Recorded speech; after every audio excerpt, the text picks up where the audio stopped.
하나님의 말씀 사도행전 9장 22절입니다. 사도행전 9장 22절 하나님의 말씀이 이러합니다. 사울은 힘을 더 얻어 예수를 그리스도라 증언하여 다메섹에 사는 유대인들을 당혹하게 하니라. 아멘. 저희들은 이제 계속해서 본격적으로 사도 바울이 전하고 있는 복음의 메시지를 살펴보고 있습니다.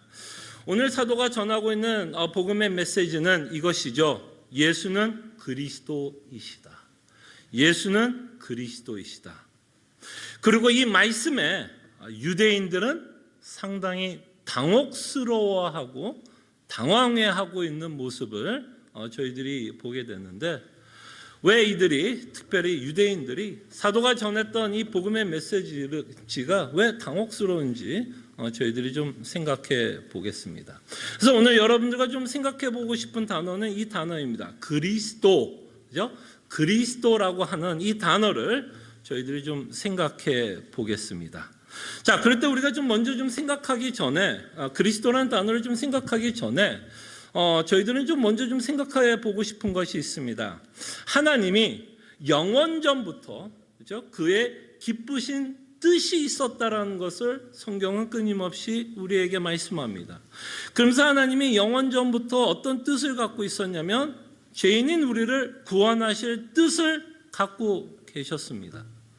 그리고 그가 영원전부터 갖고 있었던 그 구원의 뜻을 구약이라고 하는 역사를 통해서 하나님이 그 뜻을 전개하고 있다라는 것을 저희들이 보게 됩니다. 그래서 구약은 우리가 좀 쉽게 이해를 한다면 구원자 되시는 예수 그리스도를 준비하고 있는 역사다라고 저희들이 생각을 해 볼 수 있습니다. 그래서 구약에 있는 수많은 스토리들, 사건들, 제도들, 인물들이 누구를 가르치려고 애를 쓰고 있냐면 영원전부터 하나님이 계획한 구원자 되시는 예수 그리스도를 설명하려고 하나님은 많은 사건들 또는 인물들 또는 여러 제도들을 통해서 예수님을 우리에게 예고하고 있다는 것을 보게 됩니다. 그래서 구약을 읽다 보면 예수님에 대한 많은 예고편들이 기록되어 있어요. 근데 그 예고편들은 사실 예수님이 이 땅에 오셔서 하는 사역을 설명하는 예고편들입니다. 그러니까 우리가 예수님이 이 땅에 오셔서 어떤 사역을 감당했는지를 이해하고 바르게 믿기 위해서는 구약 가운데서 하나님의 영원전부터 있었던 그 계획들이 구약이라는 역사 가운데서 어떻게 전개되고 있는지를 저희들이 이해하고 믿을 필요가 있게 됩니다. 자, 그럴 때 여러분, 하나님이 이스라엘 민족을 세우시고 인도하는 가운데 하나님이 그 이스라엘 민족에게 준 직분자들이 있었어요. 또 직분자들. 그때 여러분 구약의 역사를 보면서 대표적인 직분자들을 여러분들은 생각하게 될 것입니다. 어떤 직분자들이 혹시 기억나세요? 구약의 역사 가운데서 하나님이 세웠던 여러 직분들, 그 중에 대표적으로 세 가지의 직분자들이 있었다라는 것을 여러분들은 알 것입니다. 첫째로는 선지자들이 있었다라는 것을 보게 되고요. 그 다음에 또 어떤 직분자를 보게 되냐면 제사장이라는 직분자들을 보게 되고요. 또 다른 직분자들을 저희가 보게 되는데 왕들을 보게 됩니다. 그래서 구약 역사 가운데서 세 가지의 가장 대표적인 직분자들이 나옵니다. 즉 선지자, 제사장, 그리고 왕의 직분들이 구약의 역사를 통해서 나타납니다. 자, 제가 왜 이 얘기를 할까요? 이 얘기를 하는 건 뭐죠? 구약은 예수 그리스도를 예고하는 많은 사건과 인물들이 기록되어 있다라고 말씀을 드렸죠. 그렇다면 하나님이 이스라엘 민족에게 허락했던 이 직분들도 결국에는 누구를 설명하기 위해서 하나님께서 주신 직분이냐면 예수 그리스도를 설명하기 위해서 우리에게 주신 직분들입니다. 그래서 예수님이 이 땅에 오실 때는 그가 어떤 직분을 행하게 되는데 대표적으로 세 가지의 직분을 행하게 됩니다. 그래서 예수님이 이 땅에 오셔서 하는 세 가지의 직분이 있는데 그것은 구약에 나왔던 것처럼 마찬가지로 선지자, 제사장, 왕의 직분을 감당하게 됩니다. 자, 그러면서 이것이 그리스도와 어떻게 연관이 되는지를 우리가 생각을 해보면 이 그리스도라고 하는 이 단어는요, 히브리어로 번역을 하면 여러분들이 흔히 쓰는 예수님을 표하는 많은 단어 가운데 이런 단어를 쓰죠. 예수님은 우리의 메시아였다라고 표현을 합니다. 그때 이 그리스도라고 하는 이 헬라어를 히브리어로 번역을 하면 직역을 하면 메시아라는 단어예요. 그리스도라는 말을 히브리어로 하면 메시아. 근데 이 메시아라고 하는 이 단어의 직역, 원뜻은 기름 부은 자라는 의미를 갖고 있습니다. 그러니까 그리스도라고 하는 단어가 히브리어로는 메시아고 이 메시아라고 하는 이 단어의 직접 번역은 기름 부은 자들이라는 의미입니다. 기름 부은 자. 자, 그럴 때 그러면 여러분들 구약을 읽다 보면 누구에게 하나님이 기름을 부었을까요? 그럴 때 누구에게 기름을 부었냐면 우리가 오늘 살펴보려고 하는 이 직분자들에게 기름을 부으면서 하나님이 이들을 세워주셨다는 겁니다. 자, 그럴 때 예수가 그리스도라고 이야기할 때 사도가 예수가 그리스도라고 표현을 할 때는 영원 전부터 갖고 계셨던 그 하나님의 계획과 뜻이 그리스도 안에서 예수 그리스도 안에서 성취되고 있는 내용을 사도 바울은 말씀하고 있습니다. 자, 그럴 때 우리는 예수 그리스도라고 했을 때 이 그리스도라고 하는 이 단어는 호칭이 돼요. 그래서 호칭. 그러니까 우리의 구원자의 이름은 예수이고요. 그의 호칭은 그리스도가 됩니다. 그럴 때 이 호칭은 예수라고 하는 자가 어떤 일을 감당하게 되는지를 설명하고 있는 호칭입니다. 조금 쉽게 말씀을 드리면 제 이름에는 반드시 호칭이 붙죠. 어떤 호칭을 여러분들 사용하죠? 저를 표현할 때 송근춘 목사라는 호칭을 붙여줍니다. 목사는 제 이름이 아니에요. 그럴 때 이 목사라고 하고 있는 호칭에는 저라는 송근춘이라는 자가 어떠한 일을 감당해야 하는 그 역할을 설명하는 호칭입니다. 자, 그럴 때 예수가 그리스도라면 그 예수는 이 땅에 오셔서 어떤 일을 감당을 하게 되는데 그 일은 특별히 구약에서 세 가지의 직분을 감당한다는 이야기를 하고 있습니다. 그때 어떤 일을 감당하게 되느냐? 선지자, 제사장, 왕의 직분을 예수님이 이 땅에서 감당하게 됩니다. 그럼 우리가 이제 예수가 그리스도라고 이야기를 하면 우리는 좀 이 선지자, 제사장, 왕의 직분이 간략하게나마 어떤 일을 감당하고 있었는지를 저희들이 좀 이해해야 예수님이 이 땅에서 오신 사역을 저희들이 기억하게 됩니다. 특별히 신명기 18장 5절에 보면 여러분들이 생각하기에 구약에 최초의 선지자는 누구였을 것 같아요? 최초의 선지자. 그럼 여러분들은 우리가 생각하기에 최초의 선지자면 선지서를 쓴 어떤 선지자들이 아닐까라고 생각을 해보겠지만 사실 최초의 선지자는 모세였어요. 모세가 최초의 선지자였습니다. 자, 신명기 18장 5절에 보면 이래서 모세가 최초의 선지자가 됩니다. 내 하나님 여호와께서 너희 가운데 내 형제 중에서 너를 위하여 나와 같은 선지자 하나를 일으키리니 너희는 그의 말을 들을지어다. 그러면서 모세를 설명하면서 앞으로 나와 같은 뭐가 나타날 것을 모세가 말씀하고 있냐면 선지자가 나타날 것을 말씀하고 있습니다. 그때 선지자가 하는 말이 하는 행동이 뭐예요? 역할이 뭐예요? 너희는 그의 말을 들을지어다. 선지자의 말을 왜 들어요? 바로 이 선지자가 하는 가장 중요한 역할은 하나님의 말씀을 대언하는 자들이기 때문에 그의 말씀을 들을 것을 말씀합니다. 그럴 때 왜 모세가 최초의 선지자가 될까요? 왜? 최초로 하나님의 말씀을 대언하고 있으니까. 최초로 성경책을 쓰신 분이 누굴까요? 모세오경을 쓴 모세가 되고 있기 때문에. 그가 어쩌면 우리가 생각하기에 첫 번째, 정말 최초의 선지자라고 우리가 생각해 볼 수 있을 겁니다. 그래서 여기서 가장 중요한 말은 뭐예요? 너희는 그의 말을 들을지어다. 선지자가 하는 말씀을 들을지어다. 근데 여러분들이 구약의 역사를 보면 이스라엘 민족은 선지자의 말씀을 들었던가요? 듣지 않았던가요? 끊임없이 거역하고 있는 것을 보게 되고, 특히 우리가 좋아하는 선지자 중에 한 분이 쓰셨던 책이 있는데요. 예레미야라는 선지자가 있었고, 예레미야가 2권의 책을 썼는데 그 중에 하나가 예레미야 애가였어요. 애가. 여러분, 애가라는 말 우리가 평상시에 쓰는 말은 아니죠.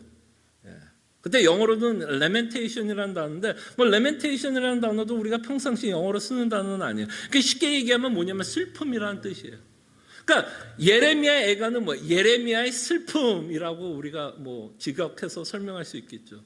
왜 예레미야는 예레미야 애가라는 슬픔이라는 책을 썼을까요? 왜 그렇게 예레미야는 그렇게 쓸 수밖에 없었을까요?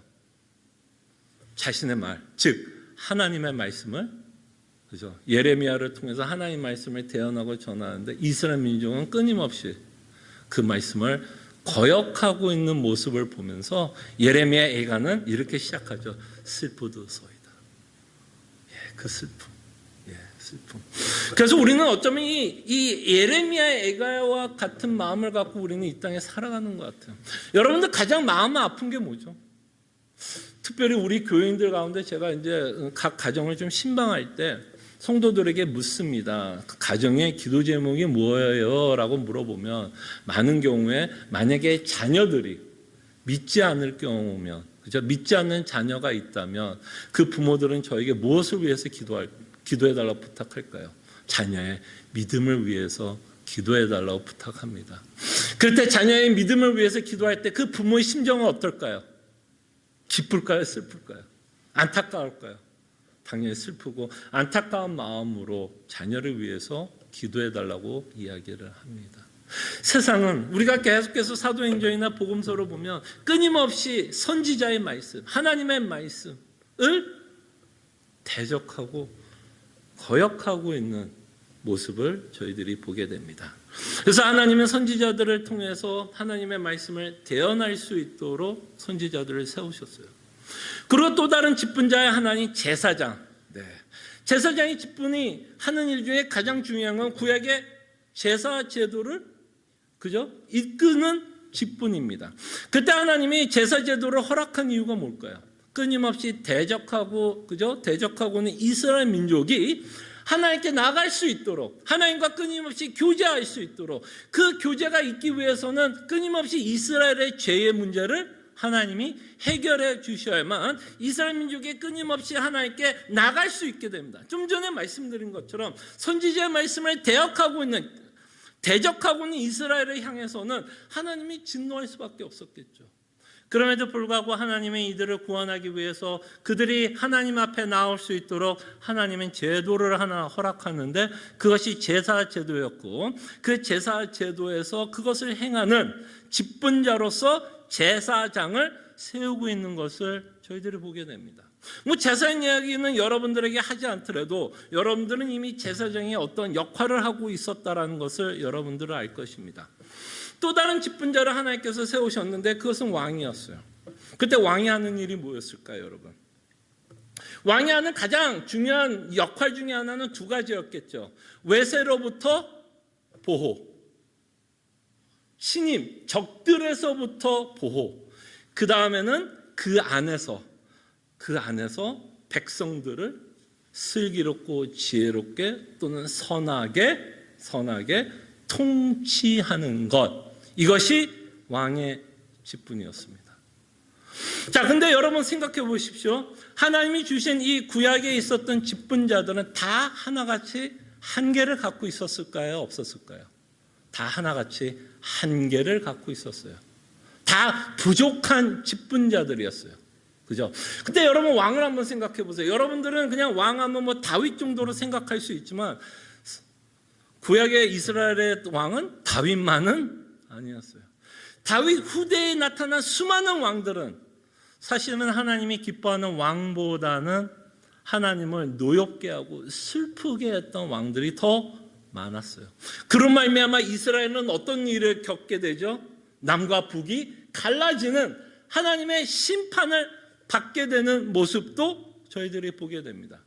왕의 한계를 보여주게 되고요. 제사장들은 어땠나요? 제사장들은 어떤 한계를 갖게 되었을까요? 만약에 제사장이 죄의 문제를 해결했더라면 그들은 죽지 않았어야 됩니다. 그러나 그 제사장이 끊임없이 죽는다라는 것을 보면 그들이 드렸던 제사가 효용이 없었다라는 것을 저희들이 보게 되고 새로운 제사장이 필요하다라는 것도 보게 됩니다. 또한 마지막으로 선지자들은 어땠을까요? 누가 하나님의 말씀을 대언을 하면 가장 확실하게 대언할 수 있었을까요? 인간이 하나님 말씀을 확실하게 대언할 수 있었을까요? 아니면 하나님 자신이 대언하는 게 가장 확실할까요? 그때 이 선지자들은 당연히 인간으로서 하나님의 말씀을 확실하게 대언하지 못하는 경우들도 있었을 것입니다. 그의 뜻을 온전하게 전하지 못했던 순간들도 있었을 것입니다. 그렇기 때문에 선지자들, 왕 또는 직분자들이 이 모든 자들은 구약 안에서 한계를 갖고 있었다는 것을 보게 됩니다. 그리고 이미 제가 여러분들에게 말씀드린 것처럼 하나님이 이런 직분자들을 통해서 우리를 구원할 계획이 아니었고 영원전부터 하나님의 뜻과 계획은 그의 아들 되시는 예수 그리스도를 통해서 우리를 구원하실 것을 이미 뜻을 세웠고 그것을 계획으로 옮기시고 있는 것을 저희들이 보게 됩니다. 자, 그럴 때 히브리서 1장 3절에 보면 히브리서 1장 1절에서 3절에 보면 이 구절에 보면 그 예수님의 직분이 녹아져 있다는 것을 보이십니까? 여러분들에게 선지자, 제사장, 왕이라는 단어는 이 구절에 나와 있지는 않지만 이 예수님이 히브리서에서 말씀하고 있는 예수님이 누구에 대한 설명을 보면 이 안에 선지자, 제사장, 왕이라는 직분이 녹아져 있다는 것을 저희들은 보게 됩니다. 히브리서 1장 1절에서 3절입니다. 제가 한번 읽어드릴게요. 자, 옛적에 선지자들을 통하여 여러 부분과 여러 모양으로 우리 조상들에게 말씀하신 하나님이 이 모든 날 마지막에는 아들, 그래서 우리가 지난주에 살펴봤죠? 예수님이 전했던 복음의 메시지 중에 하나가 하나님의 아들이시다라고 선포를 했습니다. 자, 2절 다시 한번 읽습니다. 이 모든 날 마지막에는 아들을 통하여 우리에게 말씀하셨으니 이 아들을 만유의 상속자로 세우시고 또 그런 말미암아 모든 세계를 지으셨느니라. 이는 하나님의 영광의 광채시요 그 본체의 형상이시라. 그의 능력의 말씀으로 만물을 붙드시며 죄를 정결하게 하시는 일을 하시고 높은 곳에 계신 지극히 크신 이의 우편에 앉으셨느니라. 혹시 보이십니까? 예수님의 삼중직, 직분이 보이십니까? 자, 그럴 때 예수님을 히브리서는 뭐라고 표현하는지 한번 보시기를 바랍니다. 2절을 한번 제가 읽어드립니다. 이 모든 날 마지막에는 아들을 통해 우리에게 말씀하셨으니 어떤 직분을 수행했다라고 우리가 볼 수 있을까요? 선지자, 그죠? 선지자의 직분을 감당하고 있었다라고 우리가 볼 수 있고요. 3절을 다시 한번 제가 읽습니다. 이는 하나님의 영광의 광채시요 그 본체의 형상이시라. 그의 능력의 말씀으로 만물을 붙드시며 죄를 정결하게 하는 일을 하시고 죄를 정결하게 하는 일을 하시고 어떤 직분을 감당하셨냐면 제사장. 특별히 그래서 우리는 예수님을 대제사장이라고 부릅니다. 제사장의 직분을 감당하고 있는 내용을 기록하고 있고 계속해서 제가 있습니다. 높은 곳에 계신 지극히 크신 이의 우편에 앉으셨느니라. 그래서 이 우편에 앉으셨다라고 하는 이 언어를 통해서 예수 그리스도께서 왕의 직분을 감당하고 있었다라는 것을 저희들이 보게 됩니다. 근데 이 사실이 유대인들에게는 어떻게 들렸다고요? 당혹스럽게 들렸어요. 왜 당혹스럽게 들렸을까요, 여러분? 지금 예수가 누구라고요? 하나님께서 계획해놓고 이렇게 계획해놓으신 영원한 우리의 메시아다라고 사도 바울이 말하고 있는데 왜 유대인들은 당혹할 수밖에 없냐면 바로 사도 사울이 거듭나기 전에 했던 행동이 뭐였죠? 예수 그리스도를 메시아를 믿는 교회를 핍박했잖아요. 그죠? 바로 9장을 통해서 우리가 살펴봤잖아요. 사도 바울은 거듭나기 전에 교회를 핍박을 했는데, 교회를 핍박한 이유가 예수를 메시아라고 믿고 있는 교회이기 때문에 핍박을 했어요. 그랬던 사도가 지금은 누구를 메시아라고 선포하고 있어요? 예수가 하나님이 영원전부터 우리를 구원할 메시아다라고 사도가 선포하고 있으니, 유대인들은 당연히 그 말에 굉장히 당혹스럽고 당황해하고 있는 모습을 저희들이 보게 됩니다. 그래서 이 유대인들의 당혹스러워하고 있는 모습들을 저희들이 보게 됩니다. 자, 그럴 때 예수님이 이 땅에 오셔서 선지자로서 어떤 역할을 했는지를 생각을 해보면, 선지자로서 이런 역할을 하셨습니다. 우리를 구원하시려는 하나님의 뜻을, 그죠? 하나님의 뜻을 그분의 말씀으로 우리에게 전달해 주셨습니다. 그래서 여러분들이 복음서를 읽어보십시오. 복음서를 읽어보시면 하나님이 영원전부터 갖고 계셨던 하나님의 뜻과 계획, 그리고 또한 하나님의 계획이 자신을 통해서 어떻게 이루어질 것인가를 끊임없이 설명하고 있는 말씀이 복음서다라는 것을 보게 됩니다. 그 다음에 또 하나, 이 말씀과 함께 이 선지자만이 필요한 게 아니라 이 선지자이신 예수 그리스도께서 사역을 감당하기 위해서는 예수님이 제자들에게 이런 말씀을 하셨던 거 기억할 겁니다. 비록 예수님이 하나님이 갖고 있는 모든 뜻, 우리를 향한 구원의 뜻, 계획을 다 선포해도 인간은 그 말씀을 믿을 수 있다 없다? 믿을 수 없어요. 끊임없이 예수님이 복음서에서도 보고 사도행전에서 사도들이 복음을 전하는 모습을 보면 끊임없이 이들은 진리 되시는 예수 그리스도의 말씀 가운데서도 대적하고 그를 죽이라고 말씀하고 있었던 부분을 여러분들과 제가 보게 됩니다. 그래서 이 선지자가 선포하고 있는 예수 그리스도, 참 선지자 되시는 이 선지자 되신 예수 그리스도의 말씀을 저희들이 믿기 위해서는 이 선지자는 반드시 누구와 함께 일하시냐면 성령 하나님과 함께 일하십니다. 그래서 예수님이 자신이 떠나시면 보혜사 성령 하나님을 우리에게 보내줄 것을 약속하십니다. 그러니까 우리는 선지자 대신에 예수 그리스도만이 필요한 게 아니라 이 선지자, 참 선지자 되시는 예수 그리스도께서 전하는 그 복음의 말씀을 우리가 믿고 그저 따라가기 위해서는 성령 하나님이 우리와 함께 하시며 죽었던 영을 살리시며 그 말씀을 믿고 따라갈 수 있게끔 해주는 보혜사 성령 하나님이 계셔야 한다는 것을 우리는 보게 됩니다. 그래서 우리는 이 말씀을 전하고 있는 예수 그리스도에 대해서도 참 감사해야 되고, 또한 이 말씀을 믿고 하나님의 뜻대로 살아갈 수 있도록 우리 안에서 역사하고 있는 성령 하나님에 대해서도 감사하면서 저희들이 살아가야 할 줄로 믿습니다. 그 다음에 예수님이 제사장으로 이 땅에 오셨다라는 말은 이런 의미를 갖고 있습니다. 그리스도께서 제사장 직분을 행하신 것은 단번에 자기를 제물로 드리사, 그죠? 히브리서에 보면 한 번이죠. 여러 번 죽지 않았죠. 한 번 죽음으로써 이렇게 좀 표현을 해보겠습니다. 하나님의 공의를 만족시켰다. 여러분, 이게 굉장히 중요합니다. 예수님이 우리를 구원하기 위해서는 반드시 어떤 일이 전제가 되어야 되냐면 하나님의 공의가 만족이 되어야 돼요. 왜 하나님의 공의가 만족되어야 될까요? 우리가 하나님 앞에서 죄를 지었기 때문에 하나님의 공의가 만족이 되기 위해서는 누군가는 그 공의에 맞는 형벌을 받아야 돼요. 만약에 누군가가 우리를 대신해서 형벌을 받지 않는다면 하나님은 더 이상 공의로운 하나님이 아니라 거짓말쟁이가 되죠. 왜? 죄의 삭은 사망이라고 말씀을 하고 계시는데, 누군가가 이 죄에 대한 형벌을 받지 않는다면 하나님의 공의를 만족시키지 못하고 있기 때문에 반드시 하나님의 공의가 만족돼야 됩니다. 그래서 예수님이 우리를 위해서 제사장으로서 십자가에서 죽으신 이 사건은 어떤 내용을 갖고 있냐면 하나님의 공의를 만족시키고 있다는 거예요.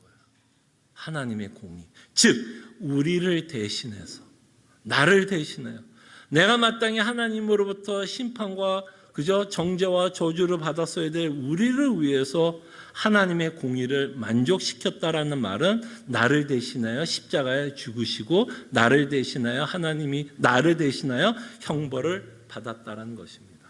그로 말미암아 우리를 하나님으로 더불어 만족해 하십니다. 만족해. 그래서 여러분과 제가 하나님을 아버지라고 당당하게 부를 수 있는 이유가 뭘까요, 여러분? 여러분들과 저는 하나님을 아버지라고 당당하게 부르고 우리는 당당하게 하나님께 기도하는 자녀로 하나님 앞에 씁니다. 죄를 지으면서도 우리는 하나님 앞에 당당하게 서서 하나님을 아버지라 부르며 그에게 기도할 수 있는 이유가 있다면 뭘까요? 바로 제 제사장 되신 예수 그리스도로 말미암아 우리로 다시는 정죄함을 받지 않게 하는 이 제사가 있었기 때문에, 그의 공의가 완전히 만족되었기 때문에 더 이상 우리가 죄를 지어도 우리는 그리스도 안에 정죄함이 없기 때문에 오히려 신앙인들은 하나님 앞에 뻔뻔하게 나갑니다. 많은 분들이 여기에서 굉장히 힘들어하시는 분을 보게 되는데, 나 같은 죄인을 하나님이 받아줄까에 대한 끊임없는 의심과 의문을 갖습니다. 나 이번 주에 예배 안 했는데, 나 이번 주에 기도 안 했는데, 나 이번 주에 성경 안 했는데, 뭔가 끊임없이 내가 안 한 것 때문에 하나님이 나를 미워하지 않을까에 대한 끊임없는 두려움을 갖고 우리는 살아갑니다. 여러분 어떠세요? 근데 이 예수님이 우리의 제사장이 된다라는 말은 그럼에도 불구하고 우리는 하나님의 보좌에 담대하게 나가게 하는 제사였습니다. 어차피 처음부터 생각해 보세요. 여러분 처음부터 여러분들이 어떤 행위가 하나님을 만족시켜서 여러분들을 하나님이 사랑하지 않았어요. 잘 들어보세요. 처음부터 하나님이 여러분들이 하나님의 말씀을 너무 잘 들어서 그래 너희들이 내 말을 너무 잘 들으니 내가 너를 사랑하마, 내가 너를 위해서 십자가에 죽어주마가 아니었습니다. 처음부터 우리가 죄와 허물로 죽었을 때에 예수님이 우리를 십자가에서 죽으셨어요. 그렇다면 우리가 하루하루 살아가면서 죄를 지을 때도 우리는 뭐 할 수 있을까요? 하나님께 담대히 나갈 수 있게 됩니다. 자, 그렇다고 제가 이 말을 하면 꼭 높아심이 생겨요. 그러면 아무렇게나 살아도 된다라고 목사님이 말을 하는 걸까? 그건 아닙니다. 그러나 우리가 죄를 갖고 있는 한, 죄성을 갖고 있는 한 우리는 하루하루 살면서 하나님의 온전한 뜻대로 살 수 없기 때문에, 온전하게 살 수 없기 때문에 그 온전함으로 하나님께 나가려고 그러면 우리는 나갈 수가 없어요. 그럴 때 우리가 담대하게 하나님께 나갈 수 있는 유일한 이유는 예수 그리스도로 말미암아 진짜 뻔뻔하게 나갑니다, 여러분. 뻔뻔해요. 그걸 한국말로 이런 표현에 철면피 깐다 그러죠, 그냥. 그래서 성경은 담대하게 하나님께 나갈 수 있다고 말씀합니다. 그럼 마지막으로 직분자에 대해서 예수님이 우편에 앉으셨어요. 여러분, 이 우편에 앉으신 왕이요, 여러분들을 위해서 싸우시는 왕이었어요. 여러분, 아까 좀 전에 직분자의 왕이 하셨던 일이 뭐죠? 외세로부터 싸우시고 그 침입으로부터 막으신다고 말할 때 여러분들을 끊임없이 지금 괴롭히고 있는 세력이 있어요, 없어요?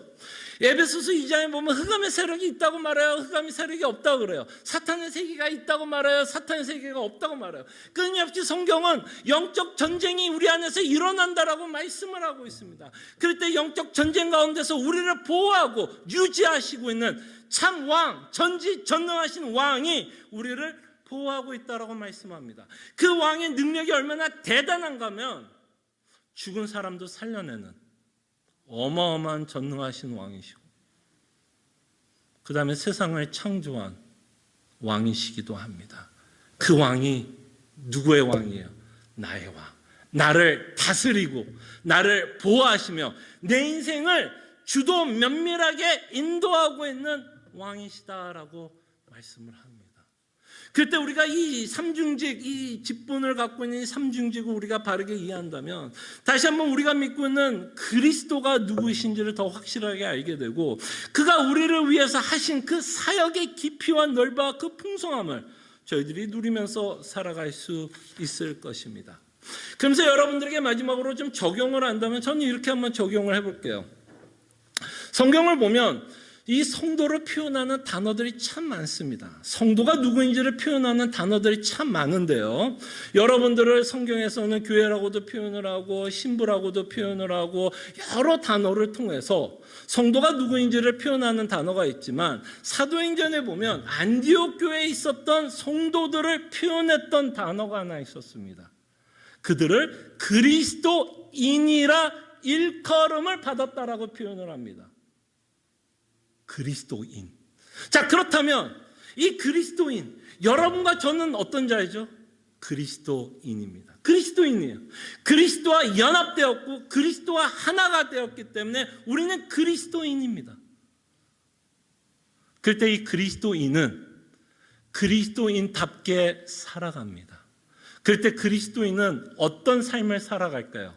예수님이 행했던 삼중직을 이루면서 살아갑니다. 선지자로 살아갑니다. 여러분과 저는 선지자로 살아가고, 목사님 제가 선지자라고요? 이런 의미에서 선지자입니다. 여러분들은 첫째로 끊임없이 여러분 안에 뭐를 전해야 되는 자일까요? 복음을 전해야 되는 자입니다. 누구보다도 여러분과 저는 복음이 필요한 자입니다. 우리가 생각하기에는 믿지 않는 자들이 복음이 먼저 가장 필요할 거라고 생각하지만 우리도 이 땅에 살아가면서 이 광야 가운데 살아가고 고통과 고난 가운데 혼란과 혼돈 가운데 이 팬데믹 가운데 우리가 필요한 건 문제의 해결이 아니라 우리에게 필요한 건 끊임없이 내 자신에게 예수 그리스도의 복음을 전하는 선지자의 역할을 해야 됩니다. 그 복음을 전함으로 내 마음이 강팍해지고 내 마음이 아프고 내 마음이 힘들 때 우리는 무엇으로 위로를 받는 자들입니까? 문제의 해결만으로 위로받는 자들이 아니라 선지자로서 내 마음속에 예수 그리스도를 전하며 이 그리스도의 복음이 주는 참된 위로의 기쁨을 받는 자들입니다. 여러분들은 선지자로 살아가십시오. 여러분들의 생각을 여러분들에게 계속해서 전하는 것이 아니라 우리의 생각 가운데 우리는 선지자로서 예수 그리스도의 복음을 끊임없이 전해야만 우리의 마음을 부드럽게, 그죠? 우리의 마음을 부드럽게 그리고 하나님의 말씀을 믿고 살아가게 하기도 되고 또한 우리가 생각하는 선지자로서는 당연히 세상에 관해서 소망에 관해서 묻거든. 이 세상은 무엇이 필요한 자예요? 소망이 필요한 자들입니다. 그들은 소망이 있다고 생각하고 그들은 희망이 있다고 생각하지만 그들이 갖고 있는 희망의 끝은 공의의 하나님이 기다리십니다. 그들이 공의의 하나님에서 벗어날 수 있는 유일한 소망은 다시 한번 예수 그리스도의 복음 외에는 그들이 갖고 있는, 그죠? 그들이 갖고 있는 그런 어떤 운명, 그들이 갖고 있는 어떤 그 끝, 종말을 벗어날 수 있는 방법이 없습니다. 그래서 하나님은 우리를 선지자로 부르셨어요. 선지자로서 내 스스로에게 복음을 전하고 그 다음에 소망이 필요한 자, 위로가 필요한 자, 예수 그리스도의 복음이 필요한 자들에게 선지자로서 복음을 전합니다. 제사장으로서는 하나님께 예배하는 자입니다. 하나님이 구약을 통해서 주신 제사제도의 끝은 뭐였어요? 그들이 하나님께 나와 뭐 하기 위해서요? 하나님께 예배하기 위해서. 그때 우리가 제사장이라면 우리는 끊임없이 하나님을 경외하면서 하나님을 두려워하고 존경하면서 하나님이 원하는 그 예배의 삶을 살아갈 때에 로마서 12장에 보면 그 제사장의 역할을 하는 모습을 사도 바울은 이 세대를 본받지 않는다라는 표현을 씁니다. 그때 여러분들이 제사장으로 이 땅에 살아갈 때 우리는 끊임없이 세상을 본받지 않고 세상의 가치관과 싸우면서 우리는 살아갑니다. 그리고 마지막으로 우리가 왕으로 살아가는 직분을 감당합니다. 그럴 때 예수님이 싸우고 있다면 여러분들도 지금 뭐 해야 될까요? 싸워야 합니다. 첫째, 여러분이 무엇과 싸워야 될까요? 여러분들이 싸워야 할 대상은 첫째, 여러분들의 죄성입니다. 여러분들이 싸워야 할 대상은 나의 죄성이에요. 내 안에 있는 탐욕, 욕심, 분노, 시기, 질투, 그 수많은 죄성과 우리는 싸워 나가야 됩니다. 그 다음에 흑암의 권세들과 싸워야 됩니다. 흑암의 권세는 끊임없이 우리가 이런 것 같아요. 신앙생활 하다 보면 흑암의 권세, 영적 전쟁이 어떻게 이루어지냐면 우리의 힘든 마음에 이 흑암의 권세는 뭘 하냐면 휘발유를 붓는 생각들을 줘요. 우리의 힘든 마음에 휘발유를 붓습니다.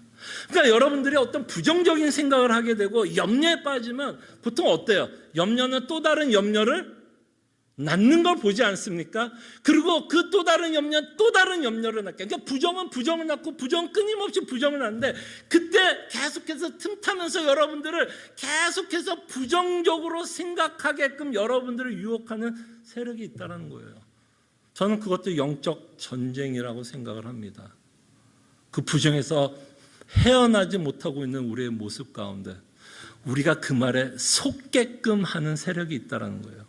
그때 여러분 마귀가 갖고 있는 가장 큰 무기가 뭐라 그랬죠? 속임수. 끊임없이 여러분들 속입니다. 여러분들을 끊임없이 속여서 하나님을 못 믿게 하고 내가 지금 갖고 있는 문제를 더 확대 해석하게 해서 더 우리 자신을 힘들게 만들어버립니다. 그때 왕의 직분으로 우리는 나의 죄성과 흑암의 세력들과 싸우는 어떤 영적 전쟁을 우리도 그리스도와 함께 싸워갑니다. 그래서 우리는 그리스도, 예수 그리스도의 삼중직을 살펴보면서 내가 그리스도인이라면 선지자로서, 제사장으로서, 왕으로서 이 땅에서 우리에게 주신 직분을 감당하면서 살아갑니다. 기도하죠. 저희들이 말씀을 기억했으면 합니다. 여러분들이 선지자라는 걸 기억해 주십시오. 여러분들이 제사장이라는 걸 기억해 주십시오. 여러분들이 왕의 직분을 갖고 살아가고 있다는 것을 기억하여 주실 때에 정말 우리가 그리스도인답게 이 땅에서 살아갈 수 있도록 저희들이 함께 기도했으면 합니다. 기도하죠.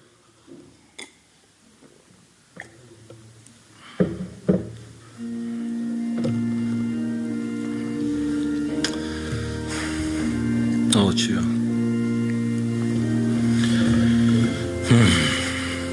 주님 정말 그리스도께서 이 땅에 오셔서 정말 선지자로서 왕으로서